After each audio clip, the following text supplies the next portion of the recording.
venimos diciendo en todo este periodo de aumento de la inflación que de ninguna manera ese incremento de los precios es compensado por incremento de las remuneraciones, sobre todo entre los sectores digamos, que están dentro de los trabajadores informales. Entre los trabajadores informales, de acuerdo a las cifras del propio INDEC, la pérdida del poder adquisitivo de sus remuneraciones es muy fuerte. O sea, mientras entre los trabajadores registrados el incremento de sus remuneraciones más o menos va empatando el incremento de los precios, tanto de la canasta básica de alimentos como de la canasta básica total, siempre corriendo de atrás, pero más o menos llegando cerca al final de cada periodo. En el caso de los trabajadores no registrados, la situación es muy distinta.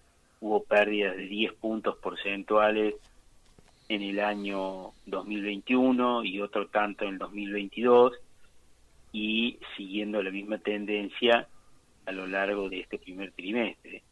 Y bueno, es ahí a donde se concentra el aumento de la pobreza y el aumento de la indigencia.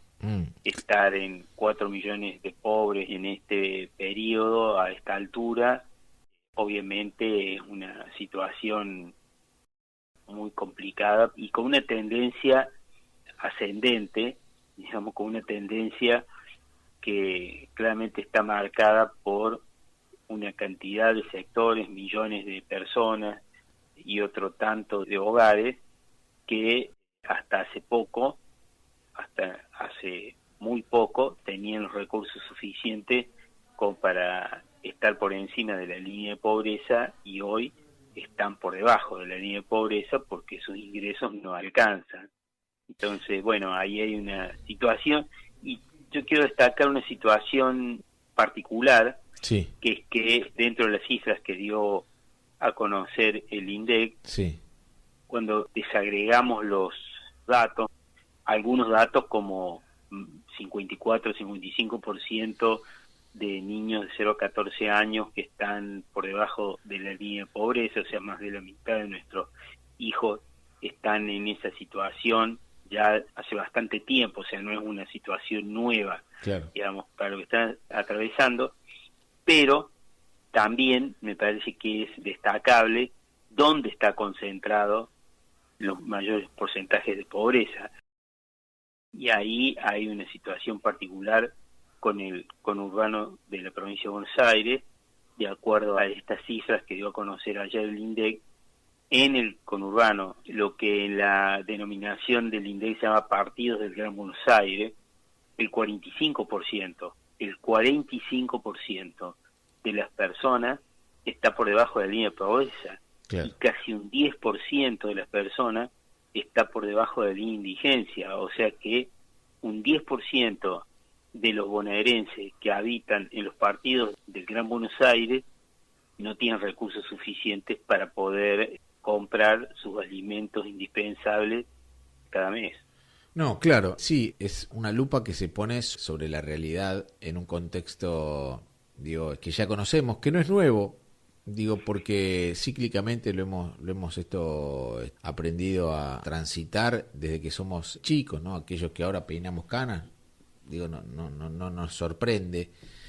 Cíclicamente, repito, ¿no? Este concepto, la Argentina repite nuevamente mismos errores, y como que siempre hablamos más o menos de lo mismo sin corregirlo. Vos hablabas y apuntabas bien con ese dato del conurbano. El conurbano, donde se concentra más del 40% de la población del país, un país que es muy grande, muy extenso, pero digo, no está pensado, ¿no? Porque si estuviera pensado, digo, no podría existir tanta concentración de gente en un territorio tan chico, cuando hay tanto territorio por ocupar y al mismo tiempo, digo, tanta riqueza por repartir que no llega a los sectores, ¿no? Entonces, habría que ver, quizás esa sería una de las, lo dijo alguna vez, ¿no? Alfonsín, habría que repensar el tema de cambiar la capital federal, y esto para mí va de la mano, pero no sé qué pensás vos.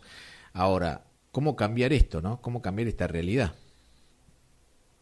Bueno, respecto a la distribución, digamos, regional, la distribución geográfica, obviamente existe esa situación que vos planteás, pero se va generando a partir de el empobrecimiento de las economías regionales, de las economías provinciales, y entonces hay una migración interna permanente hacia el Gran Buenos Aires fundamentalmente, donde, bueno, siempre es lo que entiende y siente las personas que emigran, siempre hay una posibilidad de encontrar alguna posibilidad, aunque sea mínima, que es menos peor que la situación en la que se encuentran en sus lugares de origen. Entonces, ahí hay una tendencia, digamos, de pérdida de las economías regionales, de posibilidad de generar condiciones de empleo más o menos adecuadas.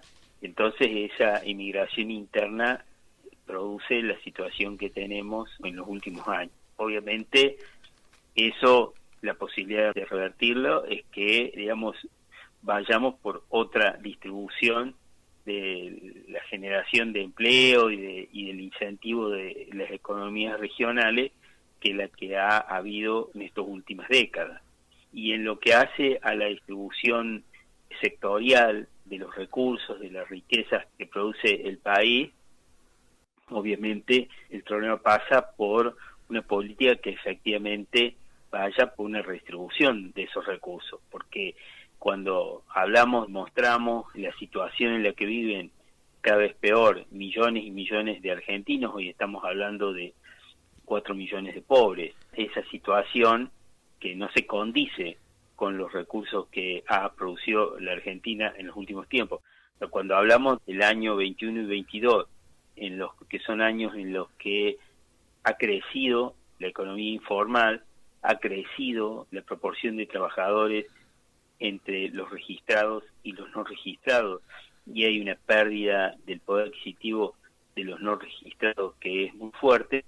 Estamos hablando de 2 años en los que el Producto Bruto Interno de la Argentina creció de una manera muy importante. En el año 21, como sabemos, el crecimiento fue del 10%, una recuperación total respecto a la pérdida que habíamos tenido durante la pandemia, y en el año 2022 una continuidad del crecimiento que superó el 5%. Entonces estamos hablando de 2 años de crecimiento del producto donde la situación de los trabajadores informales empeoró sustancialmente. Claro. Con lo cual, obviamente, alguien en el país, de este país, se llevó este incremento del producto que es muy fuerte, 15 puntos en 2 años. Estamos hablando de tasas que se aproximan a lo que llamábamos en algún momento, en la primera parte de este siglo, a tasas chinas. Pero en ese contexto hay un sector de la población que ha empeorado muchísimo su situación y hay otros sectores cada vez más concentrados que se han enriquecido sustancialmente. Claro, me encantaría seguir la charla, sé que te tenés que ir, pero ese probablemente sea la gran pregunta, ¿no? ¿Por qué no? Alguna vez Macri dijo, va a derramar y no derramó nada, bueno, y ahora parece que sigue lo mismo, ¿no? Sigue sin derramar cuando a algunos le va excelentemente bien y a la gran mayoría le va mal, digo, ahí está quizás la gran pregunta a resolver que hasta acá no ha tenido respuesta, ¿no? Lamentablemente. Claro, ese es el gran problema, exactamente. Pero bueno, quizás en otra oportunidad podamos hablar un poquito más extensamente y desarrollar un poco ideas al respecto. Seguro, Isaac. Gracias por estos minutos. Te mando un abrazo. No, gracias a ustedes por llamar. Hasta luego, buen día. Isaac Rudnick.